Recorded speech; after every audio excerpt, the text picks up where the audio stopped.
इस्लाम में अल्लाह के वली की पहचान उनकी करामात से होती है, जो अक्सर हमारी सोच से परे होती हैं। जब कुछ लोग अल्लाह की बारगाह में नाजुक और पाक जगहों को नुकसान पहुंचाने की कोशिश करते हैं, तो अल्लाह अपनी शक्ति का इजहार करता है। हाल ही में एक घटना ने सबको हैरान कर दिया, जब 11 बुलडोजर एक मजार को तोड़ने के लिए भेजे गए, लेकिन अल्लाह की रहमत से मजार कायम रही, जबकि बुलडोजर खुद टूट गए। यह घटना न केवल अल्लाह के वली की करामात को स्पष्ट करती है, बल्कि यह भी बताती है कि अल्लाह अपने नेक बंदों की हिफाजत किस तरह करता है। अस्सलाम वालेकुम प्यारे दोस्तों, आज की इस वीडियो में हम आपको दिल्ली की एक ऐसी करामाती दरगाह के बारे में बताने वाले हैं, जिसको तोड़ने के लिए एक नहीं बल्कि पूरे 11 बुलडोजर भेजे गए थे, मगर वह इस दरगाह को नहीं तोड़ पाए, बल्कि अल्लाह तबारक व ताला की कुदरत से उस मजार शरीफ में आराम फरमाने वाले अल्लाह के वली की करामात से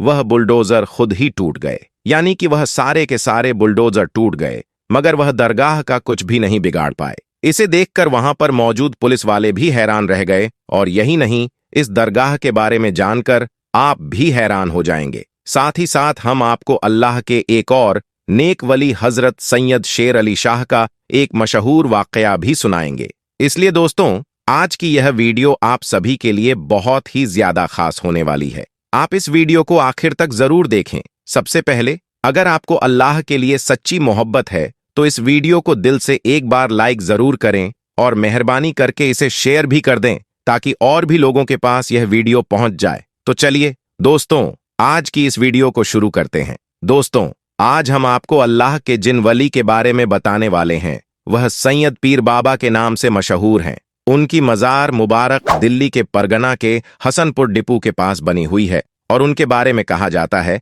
कि आप बड़े ही जलील उल कद्र वली अल्लाह हैं। यही वजह है कि आज उस मजार पर सब मुसलमानों से ज्यादा हिंदुओं का जमघट लगा हुआ रहता है। इसलिए जो लोग भी सफर करने के लिए आते हैं, वह सब आप रहमतुल्लाहि अलैह की मजार के पास जरूर आते हैं और हाजिरी देकर जाते हैं। आपकी बारगाह में दिलजमी के साथ हाजिर होते हैं, और अकीदतमंद लोगों का हुजूम लगा हुआ रहता है। वैसे तो पीर बाबा की बेशुमार करामात है, लेकिन हाल ही में आपकी जो करामात दुनिया वालों को देखने को मिली है, तो हम उसी करामात के बारे में बात करेंगे। जैसा कि आपको मालूम है, हाल ही में हसनपुर में इस मजार को निशाना बनाया गया था, लेकिन अल्लाह तबारक व ताला की मदद से इस मजार को आज तक कुछ भी नहीं हुआ।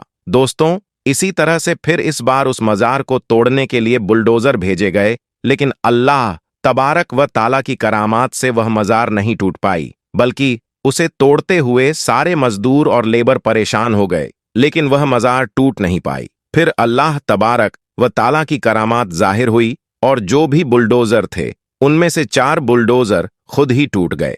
यह मजार अवैध जगह पर स्थित है, यानी गैर कानूनी जगह पर बनी है, लेकिन ऐसा बिल्कुल भी नहीं है। हिंदुस्तान में बहुत से मंदिर, चर्च और गुरुद्वारा गैर सरकारी जगहों पर बने हुए हैं, लेकिन उनको अभी तक निशाना नहीं बनाया गया और ना ही उन्हें तोड़ा गया है। लेकिन सिर्फ मस्जिद और मज़ारों को ही क्यों निशाना बनाया जा रहा है? यह मुसलमानों से दुश्मनी है, और यह मुसलमानों के साथ नाइंसाफी हो रही है।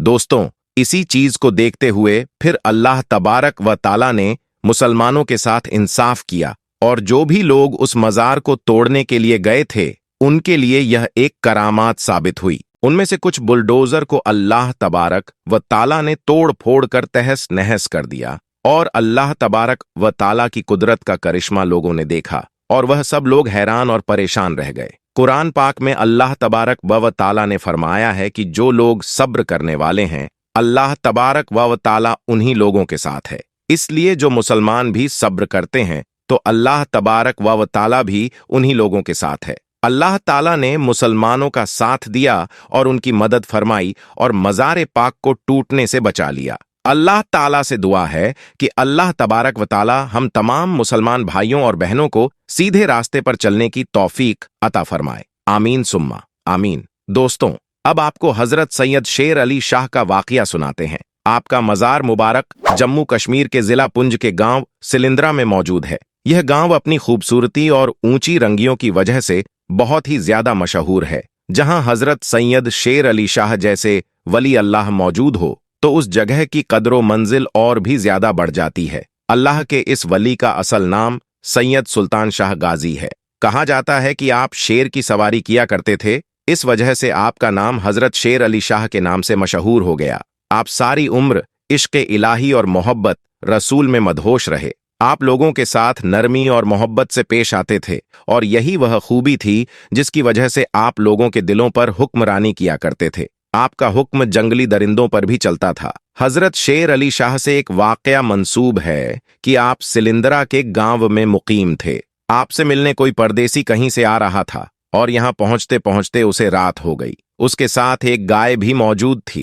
रात गुजारने के लिए उस मुसाफिर ने जगह मांगी। आपके कहने पर उसने मवेशियों के कमरे में अपनी गाय बांध ली, लेकिन वहां पर आपका पालतू शेर भी मौजूद था। मुसाफिर के जहन में यह बात चल ही रही थी कि कहीं यह शेर मेरी गाय को खा न जाए, लेकिन फिर भी उसने गाय वहीं पर बांध दी। मगर आधी रात को उठकर वह क्या देखता है कि उसकी गाय को शेर खा गया है। उसने बड़ा ही अजीब मंजर देखा कि शेर उसकी गाय को पूरा खा चुका है। मुसाफिर ने सोचा कि वह सुबह उठकर शेर अली शाह से इस बारे में बात करेगा, लेकिन जब सुबह हुई और उसकी आंख खुली तो उसने देखा कि उसकी गाय वहीं पर मौजूद थी। उसने देखा कि हजरत सैयद शेर अली शाह अपने पालतू शेर से यह कह रहे हैं कि मुसाफिर और परदेसियों के साथ ऐसा सुलूक नहीं किया जाता। प्यारे दोस्तों, हजरत सैयद शेर अली शाह के कहने पर उस शेर ने अपने पेट में से पूरी की पूरी गाय बाहर निकाल दी थी। आपकी एक और करामात है जो आज भी मौजूद है। एक बार आप उसी शेर की सवारी करते हुए जंगल से गुजर रहे थे।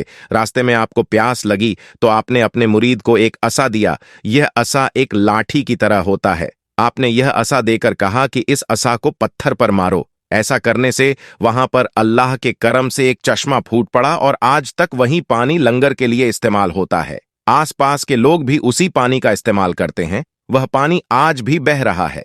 हजरत शेर अली शाह का इंतकाल सन 1262 हिजरी में हुआ और मखियाला में आपका मजार मुबारक मौजूद है। दोस्तों, कहा जाता है कि आपके इंतकाल के बाद आपके पालतू शेरों को आजाद कर दिया गया, लेकिन आज भी उन्हीं शेरों की औलाद, उन्हीं शेरों की नस्लें आपके दरबार में हाजिरी देने के लिए आती हैं। कुछ वक्त पहले सोशल मीडिया पर एक ऐसी वीडियो वायरल हो रही थी जिसमें कुछ जंगली शेर एक दरगाह पर आते हैं और कुछ वक्त के लिए वहां पर रुकते हैं। अब इस वीडियो के बारे में लोग तरह तरह के ख्याल कर रहे थे। कुछ लोगों का यह कहना था कि इन शेरों को साफ देखा जा सकता है कि यह दरगाह को चूमते हैं और वहां कुछ देर खामोश खड़े रहते हैं, जबकि चंद लोगों का यह कहना था जो मजार को नहीं मानते हैं, अल्लाह के वलिया को नहीं मानते हैं, उनका कहना है था कि ये महज जंगली दरिंदे हैं, अपनी खुराक में अपने एरिया से निकलकर आ चुके हैं। बहरहाल प्यारे दोस्तों, आप इस बारे में क्या सोचते हैं? कमेंट बॉक्स में जरूर बताइएगा। दोस्तों, अब हम आपको हिंदुस्तान के एक ऐसे मस्जिद के बारे में बताएंगे जिसमें पूरी तरह से पानी भर गया। फिर वहां के मुसलमान ने जो किया उसे देखकर आप भी हैरान और परेशान हो जाएंगे। इसलिए आप लोगों से गुजारिश है, इस वीडियो को आखिर तक देखते रहिएगा। जैसा कि आप सभी को मालूम है कि इस वक्त हिंदुस्तान के बहुत से इलाकों में पानी भर गया है। जगह जगह पर बाढ़ आ रही है, जिससे लोगों की जान माल का काफी नुकसान हो रहा है। कुछ जगहों पर तो इस पानी की वजह से इतने ज्यादा हालात खराब हो गए हैं कि जिनको देखकर लोगों की आंखों में आंसू आ रहे हैं। आज हम आपको बताने वाले हैं कि पानी का यह सैलाब जब एक गांव की मस्जिद में दाखिल हुआ तो उस वक्त अल्लाह ताला का ऐसा क्या मौजिज़ा हुआ कि जिसे देखकर गैर मुस्लिम लोग भी अल्लाहू अकबर का नारा लगाने लगे। और यही नहीं, इस पूरे वाक्य को सुनकर आप भी हैरान रह जाओगे। इसलिए आज का यह वीडियो आप सभी के लिए बहुत ही खास है। आप इसको आखिर तक जरूर देखिए। और सबसे पहले, अगर आपको अल्लाह ताला पर पूरा भरोसा है तो आप इस वीडियो को दिल से एक लाइक जरूर कर दें और मेहरबानी करके इस वीडियो को शेयर भी कर दें। दोस्तों, इस गांव में गैर मुस्लिम और मुसलमान दोनों साथ साथ रहते थे। यह गांव अपने अमन चैन और अपने भाईचारे की मिसाल के तौर पर जाना जाता था। यहाँ पर लोग एक दूसरे के सुख दुख में बराबर के शरीक होते थे।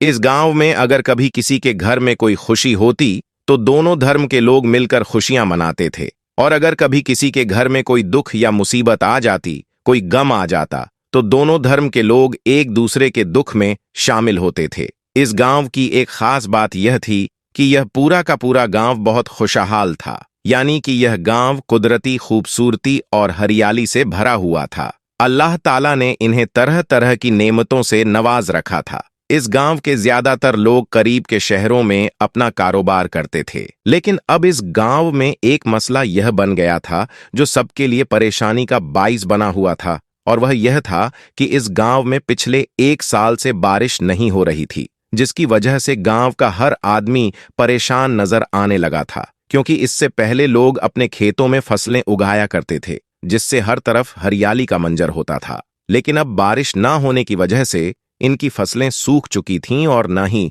दरख्तों में पहले जैसी रौनक बाकी रही थी। इस परेशानी के आलम में एक तरफ गैर मुस्लिम लोग यह समझने लगे थे कि शायद उनका भगवान उनसे नाराज हो चुका है, इस वजह से हमारे गांव में बारिश नहीं हो रही है। इसलिए गैर मुस्लिम लोग मंदिर में या अपने गिरजा घरों में जाकर अपने भगवान की पूजा करने लगे और हाथ जोड़कर अपने भगवान से बारिश बरसाने की प्रार्थना करने लगे, लेकिन बारिश का कोई भी नामो निशान नहीं था। दूसरी तरफ मुसलमान भी यह सोचने लगे थे कि शायद अल्लाह ताला उनसे नाराज हो चुका है, इस वजह से बारिश नहीं हो रही है। इसलिए वह भी अपनी मस्जिद में जाकर नमाज पढ़ने लगे और गिड़गिड़ाकर अल्लाह ताला से दुआएं मांगने लगे। लेकिन आसमान पर बादल का एक टुकड़ा भी नजर नहीं आ रहा था। हालांकि इस गांव में रहने वाले तमाम मुसलमान नेक दिल और इबादत गुजार थे। उन्हीं में से एक बुजुर्ग मौलवी साहब भी थे जो अपनी नेकी और इबादत की वजह से पूरे गांव में मशहूर थे।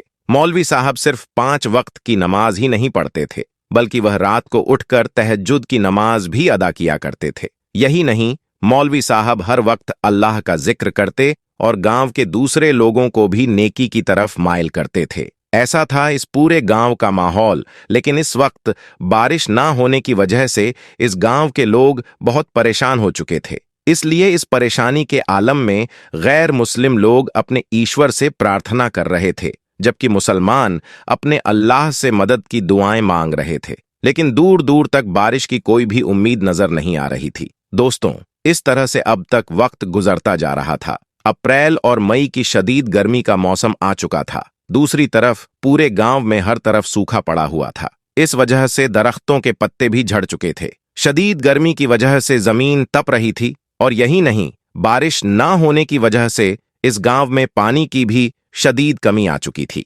लोग अपने जानवरों को पानी पिलाने के लिए मीलों दूर चलकर जाते थे, लेकिन वहां पर भी उन्हें मायूसी का सामना ही करना पड़ा था। एक दिन मौलवी साहब, जो हमेशा की तरह अपने मामूल के मुताबिक गांव की गलियों से गुजर रहे थे, उन्होंने देखा कि शदीद गर्मी की वजह से गांव-गांव के लोग बेहाल हो चुके हैं। इसके साथ ही उस वक्त सूरज की तपिश भी इतनी ज्यादा थी कि मौलवी साहब को ऐसा लगा जैसे कि वह इस शदीद गर्मी में पिघल जाएंगे। फिर जैसे ही मौलवी साहब आखिरी गली तक पहुंचे तो उनके दिल में शदीद परेशानी और बेचैनी ने जन्म ले लिया था। इसलिए फिर परेशानी के आलम में उनकी जबान से बेइख्तियार अल्फाज निकल गए कि या अल्लाह, हमारे गांव में इतनी बारिश बरसा कि पानी हमारे सीनों तक पहुंच जाए। प्यारे दोस्तों, मौलवी साहब ने यह बात बगैर सोचे समझे ऐसे ही कह दी थी, यानी कि इस परेशानी में उनके मुंह से इस तरह की दुआ ऐसे ही निकल गई थी। उनका मकसद सिर्फ इतना ही था कि किसी भी तरह से इस सख्त गर्मी से निजात मिल जाए और गांव में बरसात हो जाए। अब जिस गली से मौलवी साहब गुजर रहे थे, उसी गली के किनारे पर एक फकीर बैठा हुआ था जिसने मौलवी साहब की बातों को सुन लिया था। यह सुनकर वह फकीर बाबा मौलवी साहब से कहने लगे कि आप ऐसी दुआ अल्लाह से ना करें, क्योंकि हमारे गांव में ज्यादातर घर छोटे और कच्चे हैं। अगर इतनी ज्यादा बारिश हमारे गांव में हो गई तो फिर हम कहां पर जाएंगे? हमारे मकान ढह जाएंगे। अब मौलवी साहब, जो कि गर्मी से तंग आए हुए थे, वह फकीर की इन बातों को सुनकर कुछ नाराज हो गए और कहने लगे कि ए फकीर बाबा, तुम कुछ ना कहो। एक तो यहां पर बारिश नहीं हो रही है और ऊपर से तुम्हें अपने घर की फिक्र लगी हुई है। इतना कहकर फिर मौलवी साहब उन्हीं कदमों से मस्जिद की तरफ चल पड़े। अब उनके जहन में बस यही बात थी कि कैसे भी हो बारिश हो जाए और इस गर्मी से राहत मिल जाए। मौलवी साहब को इस वक्त इस बात का बिल्कुल भी अंदाजा नहीं था कि अगर उनकी दुआ की कबूलियत हो गई तो फिर यहाँ पर इतनी जबरदस्त और खतरनाक बारिश हो सकती है कि फिर हमें संभलने तक का मौका भी नहीं मिलेगा। खैर, इसके बाद मौलवी साहब जैसे तैसे करके मस्जिद तक पहुंचे तो वह निढाल हो गए थे। उन्होंने मस्जिद में दाखिल होते ही अपनी नजरें आसमान की तरफ उठाई। उन्होंने देखा कि आसमान पर अचानक से घने और काले बादल छाने लगे थे। ये देखकर मौलवी साहब की आंखों में खुशी की चमक आ गई थी। उन्होंने फौरन ही अल्लाह ताला का शुक्र अदा किया और फिर गांव वालों को खुशखबरी देने के लिए मस्जिद में मौजूद लोगों के पास गए और जाकर उनसे कहने लगे कि आज हमारे गांव में जरूर बारिश होगी। अब गांव के लोग जो पहले ही बारिश के लिए तरस रहे थे, वह उन बादलों को देखकर बेहद खुश हो गए। इसलिए फिर गांव के सब लोग अपने अपने घरों में तैयारी करने लगे और नमाज पढ़ने के लिए मस्जिद में जमा होने लगे। इसके बाद मौलवी साहब ने मस्जिद में जमात के साथ नमाज पढ़ाना शुरू कर दिया। फिर जैसे ही मौलवी साहब ने अल्लाहू अकबर कहा और नमाज पढ़ना शुरू किया तो बाहर से बादलों की गर्ज और बिजली की कड़कने की आवाज सुनाई देने लगी। आसमान पर खतरनाक से बादल छा चुके थे और फिर देखते ही देखते बारिश शुरू हो गई। लेकिन यह कोई मामूली बारिश नहीं थी। काले काले बादलों ने अचानक ही पूरे आसमान को ढांपना शुरू कर दिया। तेज बारिश शुरू हो गई कि चंद ही लम्हों में गांव की सारी गलियां और सारे मैदान पानी से भर गए।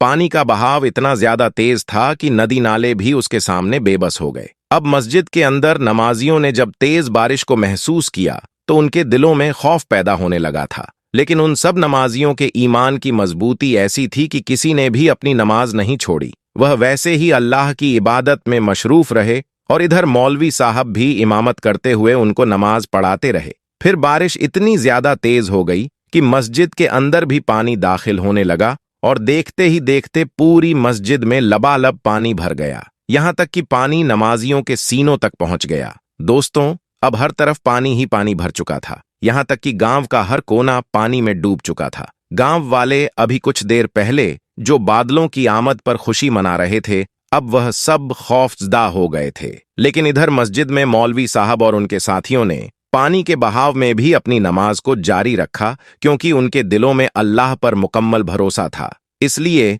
उन्होंने पूरे ईमान के साथ अपनी इबादत को जारी रखा। अब दोस्तों, धीरे धीरे पानी बढ़ता ही जा रहा था, यहां तक कि पानी नमाजियों के सीनों तक आ गया। लेकिन तमाम नमाजी अल्लाह की मोहब्बत और उसकी रजा के लिए वैसे ही मस्जिद में नमाज अदा करते रहे। फिर इस तरह से मौलवी साहब और सारे नमाजियों ने अपनी नमाज मुकम्मल की और मस्जिद से बाहर आकर देखा तो वह सब के सब हैरान रह गए, क्योंकि उन्होंने देखा कि उनका गांव मुकम्मल तौर पर पानी में डूब चुका है। वह जगह जो अभी थोड़ी देर पहले खुश्क थी, अब पानी के एक बड़े बहाव में डूब चुकी थी। गांव के लोग जो थोड़ी देर पहले खुशी से झूम रहे थे, अब वह सब के सब खौफ और परेशानी में मुब्तला हो चुके थे, क्योंकि जिनके घर कच्चे थे वो पानी में ढह चुके थे। इसलिए अब ऐसे लोगों के लिए पनाह लेना भी मुश्किल हो गया था। हर तरफ चीख पुकार की आवाज आने लगी थी। लोग अपने प्यारों को बचाने की कोशिश कर रहे थे। गैर मुस्लिम अपने ईश्वर से और मुसलमान अपने अल्लाह से दुआ कर रहे थे। इसके बाद मौलवी साहब के दिल में एक अजीब सी खलल पैदा हो गई। उन्हें एहसास हो गया कि उन्होंने परेशानी के आलम में जो दुआ मांगी थी वह बेसब्री से मांगी थी। इसीलिए अब वह एक बड़ी आजमाइश बनकर गांव के तमाम लोगों पर नाजिल हो गई है। इसलिए फिर मौलवी साहब ने फौरन ही अल्लाह की बारगाह में हाथ उठा दिए और गिड़गिड़ाकर दुआ करने लगे, या अल्लाह, हमें माफ कर दो, हमसे बहुत बड़ी खता हो गई है। या अल्लाह, हमारी इस आजमाइश को दूर फरमा दो। दोस्तों, इधर मौलवी साहब का दुआ मांगना था कि उधर बारिश फौरन ही कम होने लगी और फिर बादल आहिस्ता आहिस्ता हटने लगे और इतनी शदीद गर्मी बढ़ गई, ऐसी गर्मी पहले भी कभी नहीं देखी थी। गांव वाले हैरान हो गए और जितना भी पानी था वह सब कुछ सूख गया था, लेकिन नदी नाले भरे हुए थे। अब गांव के जो लोग खौफजदा थे, उन्होंने देखा कि अब बारिश का जोर टूट रहा है। यह देखकर गांव के तमाम लोग भी खुश हो गए। फिर जब पानी काफी हद तक कम हो गया और खुश्क हो गया तो लोग अपने अपने घरों की तरफ वापस लौटने लगे। तो मौलवी साहब ने फिर गांव के लोगों को एक जगह पर इकट्ठा किया और फिर उन्होंने गांव के लोगों को अपनी मांगी गई दुआ के बारे में बताया। उन्होंने कहा कि देखो, अल्लाह की जात बहुत बड़ी मेहरबान है। अल्लाह बहुत बड़ा रहीम और करीम है, लेकिन हमें अल्लाह की हिकमत को समझना बहुत जरूरी है। अगर हमारी मांगी गई दुआओं का दूसरों के लिए मुश्किलात का सबब बन जाना है तो वह हमारे लिए एक आजमाइश बन जाती है। इसके बाद मौलवी साहब ने सबको नसीहत यह फरमाई कि ए लोगों, हमें अल्लाह के बंदों का ख्याल जरूर रखना चाहिए और जब भी कभी मुसीबत में दुआ करें तो दूसरों की मुश्किल का भी ध्यान रखना चाहिए। ए लोगों, हम चाहे कितने ही नेक क्यों ना हों, जब तक हम दूसरों की परेशानी का ख्याल नहीं रखेंगे तब तक हमारे इबादतों का कोई फायदा नहीं होगा। याद रखिए, अल्लाह को हमारे सजदों की नहीं बल्कि हमारे साफ दिलों की जरूरत है। यह बात सुनकर गांव वालों के दिलों में एक नई रोशनी पैदा हो गई। इसके बाद उन्होंने अल्लाह से माफी मांगी और अहद किया कि आज के बाद वह जब भी कभी अल्लाह से दुआ करेंगे तो वह दूसरों का ख्याल जरूर रखेंगे और अपने आमाल में सुधार करेंगे। दोस्तों, इस वाक्य के बाद इस गांव के लोगों ने अपने रब की रजा के लिए अपनी इबादतों को न सिर्फ और बेहतर बनाया, बल्कि एक दूसरे की मदद और खिदमत को भी अपना मकसद बना लिया। सब्र इस्लाम में एक निस्बतन अहम सिफत है, जिसे कुरान में कई मौकों पर अहमियत दी गई है। अल्लाह ताला ने फरमाया, हे ईमान वालों, सब्र और सलात से मदद मांगो, इन्ना अल्लाह मा अस्साबिरीन। यह आयत हमें सिखाती है कि मुसीबत के समय हमें सब्र और दुआ के जरिए अल्लाह से सहायता मांगनी चाहिए। नबी सल्लल्लाहु अलैहि वसल्लम की जिंदगी में भी सब्र का बेहतरीन मिसाल मिलता है, जैसे हजरत अय्यूब अलैहिस्सलाम ने अपनी कठिनाइयों में सब्र रखा। दुआ करना भी अहम है, क्योंकि इससे हम अपने दिल को मजबूत बनाते हैं और अल्लाह से मदद की उम्मीद रखते हैं। अल्लाह ने वादा किया है कि सब्र करने वालों को जन्नत में बड़ा इनाम मिलेगा। सब्र न केवल कठिनाइयों का सामना करना है, बल्कि यह अल्लाह के साथ हमारी वफादारी और ईमान को मजबूत करने का भी नुमाइंदगी है। अल्लाह से दुआ करें कि हमें सब्र और ताकत प्रदान करे। दोस्तों, उम्मीद करते हैं कि आज का यह वाकया आपको पसंद आया होगा। अगर वीडियो आपको अच्छा लगा हो तो आप इसे दिल से एक लाइक जरूर करें और कमेंट बॉक्स में अल्लाहू अकबर लिखकर इसे आगे शेयर भी कर दें। और 5 वक्त की नमाज जरूर अदा करें, क्योंकि नमाज मोमिन के लिए सबसे जरूरी चीज है और नमाज हम पर फर्ज की गई है, तो नमाज पढ़ना हर मुसलमान पर फर्ज है। हम मिलते हैं आपको अगली वीडियो में। चैनल पर बने रहने के लिए चैनल को सब्सक्राइब करें। तब तक के लिए अल्लाह हाफिज।